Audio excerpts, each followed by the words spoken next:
We're going to dig into the DISC personality profile. You may have already taken a basic simple test, especially if you're in sales. Maybe you've taken an advanced test, a little bit more in-depth, pinpointing what personality style you are. But it's important to remember that we're not pegging or labeling you or anyone else into one group, but many of us are a combination of two of them. We're usually strongest in one or two. So we're going to go through this little worksheet, and I'm going to give you some things that you can write beside each personality style. As you can tell, we call it the DISC personality style. It starts with the D, and the D is actually on the far left-hand side. It spells a word, but if we don't start with the Ds are going to be angry because they like being in charge. So we're going to start with the D. Ds tend to be dominant. That's what's on your chart. They also like to get to the point. They want the bottom line. When you're working with Ds, remember that they don't want to hear about the problems. If you look at your worksheet, you'll notice that they're also defined as dominant. They're direct, decisive, and some of their weaknesses is they can be domineering or demanding. Now remember, as I'm bringing up different personalities' weaknesses, those people who have not focused on others, have not done, maybe sales, maybe different management techniques and training, they're pretty easily to peg hole, to go, that's a definite D.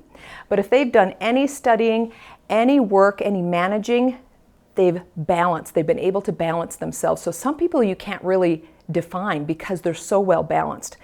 So when I talk about their weaknesses, sometimes they might not be as weak as we define because they're balanced over the rest of the wheel. So let's look into a little bit more of the Ds. The Ds tend to be in leadership. They tend to be in management. They contribute to your team problem solving, and they like results. Another weakness that Ds have is they like to be in charge, which is good for leadership, but sometimes over in charge. They sometimes can be intimidating. Some of their fears, they don't like being taken advantage of. And things that motivate them, they're self-starters. They like that freedom. Let's look at celebrities that are D personalities. You know one. You know quite a few, actually. Of course, our current president, Trump, is a D personality. And the person he ran against 3 years ago, that was Hillary. She's a D personality. Others are Patton, Thatcher, and Letterman, all natural leaders. It only makes sense to look at those as D personalities. If you also look on your chart, under personality, you'll notice that Ds and Is both are active. You'll also notice that they're usually outgoing and fast-paced. That's another way to describe it if you are taking notes. Ds tend to be task-focused too if you look off to the left-hand side. Let's dig into the Is, because the Is like to be in the spotlight. So they are a good second to follow with the D personalities. Is are friendly. Is on your sheet tend to be inspirational, interactive, interesting, and their definition is influential. They, of course, are active. They've got that fast-paced talk, and they're people-focused. They love to be with crowds, or at least interacting. That's why they like to be, they're friendly, and they like to have time to chat. That's the best way to work with Is, especially in a group setting.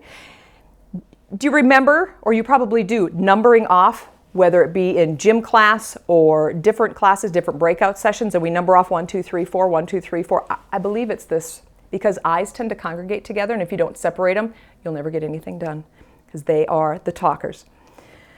They don't like to be left out, so make sure you include them in any group, anything that you've got going on. Like I said, they like to be the center of attention. They're talkative. Here's what they contribute to the team, even though you think, man, this group is just over-talking and they're getting nothing done. They influence. They are your cheerleaders. They are your encouragers. Their weaknesses are on your sheet. They're impulsive. They fly by the seat of their pants. You've got to keep them on task. Now you may have an I on your team, but they're well balanced, so they're able to do multitasks, but get things done. But typically they do fly by the seat of their pants. Their other weakness is results and organization. Most I's have a messy desk. Their fears are rejection.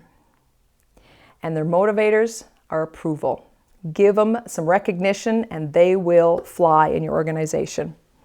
Or, if you're a mom, they'll fly as a child under your wings. So who are the celebrities that are I personalities? Leno, Bill Clinton, Will Smith, and of course, Robin Williams, and even Oprah has an I personality, but she's pretty organized and probably fully balanced, so it doesn't come out as much. Reagan was an I as well. Let's flip back to S's. So we're going to go down your wheel on your personality profile chart. S's are again still people focused, but they're also now a new thing, reflective. On the bottom part of your wheel, reflective, they're also reserved and they're slower paced. S's tend to be teachers and good administrative services and support. And let's back up on businesses or jobs that are great for I's as well. I's are great coaches, speakers. They're great in news and radio. Hairstylist. If you've got a talkative hairstylist, they're a perfect fit for an I. And then D's are typically sales managers, your CEOs, lawyers, police officers. All right, back to S's. How can you work best with an S in your midst?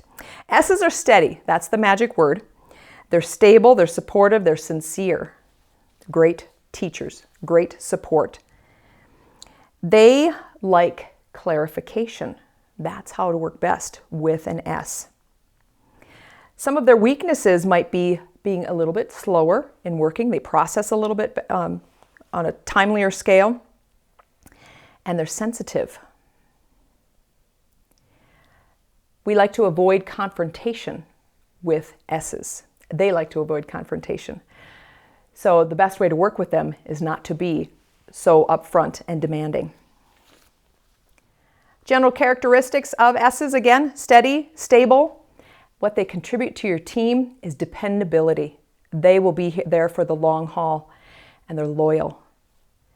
Some of their weaknesses, like I said before, is slow, but change is hard for S's. So as you're going through change, whether it's organizational change or maybe you're doing a move personally, we've got to ease everybody into it, get them on board, and help them make decisions so that they make it theirs. Motivators are security. Some celebrities, one of these is not a real person, but celebrities that are S's, Charlie Brown, Barbara Bush, Michael J. Fox, and Mr. Rogers. Let's jump into the C personality.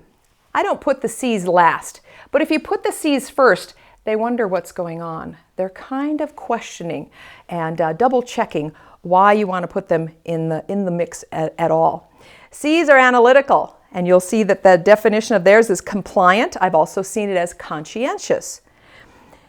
They are cautious, careful. They are your accountants. They are your traffic controllers. I want those calculating personalities controlling the airplanes up high. They're CPAs, your financial advisors, your data analysts.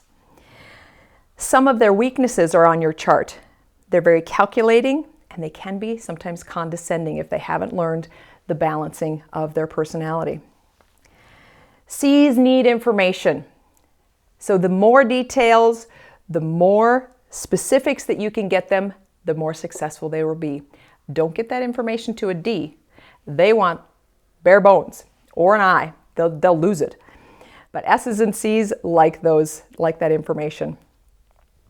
They love to research. So if you're bringing information to them, bringing ideas, be prepared. You better have your homework done. One challenge with working with C's is don't ever be vague and don't ever bring those generalities to C's because they want the nitty-gritties. They are accurate, precise. They're organizers. They're going to be organizing your I's. It's going to be hard to work together, but hopefully the I will be encouraging enough to allow the C to organize them. Some of their fears is similar to an I. It's criticism. Now let's look back to your chart. C's are reflective and they're task focused. Now both C's and S's can also be reserved and work at that slower pace.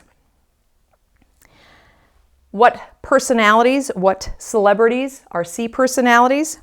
Our own local South Dakotan, Tom Brokaw. Albert Einstein, that should be obvious. Bill Gates is a C personality. And Kevin Costner. Now, as I was researching more celebrities, I looked to find a few TV shows and movies. Let's define the personalities in the movies. You know that's why they do it, because the conflict comes from the people working together. In Star Wars, who is your D personality? Darth Vader. I, Han Solo, he always wanted to have fun. S was Luke Skywalker, he always wanted to help. And C was C-3PO, a little worrier, kind of a little extreme C, but C nonetheless, very calculating. He always had the data. On The Simpsons, Kent Brockman, the news reporter, was the D. Homer, of course, was the I. S was Marge, and C was Lisa. Maybe you've seen the movie Lord of the Rings. Gimli is your D, Pippin is your I, Frodo is your S, and C as Legolas. And the last show I looked up was Seinfeld, an oldie but a goodie. Jerry is your D, Elaine is your I. That was surprising to me. Kramer is your S. I would have totally put him in the I, but he is our S. And George is our C. So how can you work best with other personalities? So again, let's go back to that list of people that are close to you. Kids, staff you manage, even your uppers, even your equals. Think about their personality style. You've already figured out where you fit and how you are going to be able to communicate better. But let's think about if you're a D and you've got a child that's an I. Those are those active children, those creative children, and sometimes butt heads. Although marriage, D's and I's go together well. Let's think of maybe putting a D and an S together. So let's back up a little bit more. Let's put a D, you're a D and your child is an S. How can you communicate with an S as a D? A D, you're normally direct to the point. S, we need to be a little bit patient. We need to slow down. Remember on our chart, we are the active one. The S is the reflective one. So we need to slow down our pace. We need to calm our voice down and make that adjustment so that we're communicating in their language. What about a C communicating with an I? That's the one I wanted to put. So they're opposite on the spectrum. C is your slower paced one, more task focused, and then your I is your bubbly personality, always talking. C's have to give those I's some time to talk. And it just takes some breathing and relaxing and making sure you give it time. If you think it's going to be a 15-minute meeting, make sure you allocate an hour. And vice versa, when you flip those roles, I's need to slow down, S's need to speed up and get the facts, get down to the bare bones with communicating with D's. So hopefully that gives you some ideas on communicating, whether it's at home, in the workplace, with your hires, with your lowers, with your equals, it all works. So what words and actions can you adjust to relate to them better? What things are you going to write down today to make some adjustments? Now, after learning this skill, I grew closer to excellence. I had removed myself from the eek. If you would like the basic quiz to test your DISC personality, I want you to reach out to me on the link that's on your worksheet as well. So now that we know how to communicate with others, let's look into how to communicate with ourselves.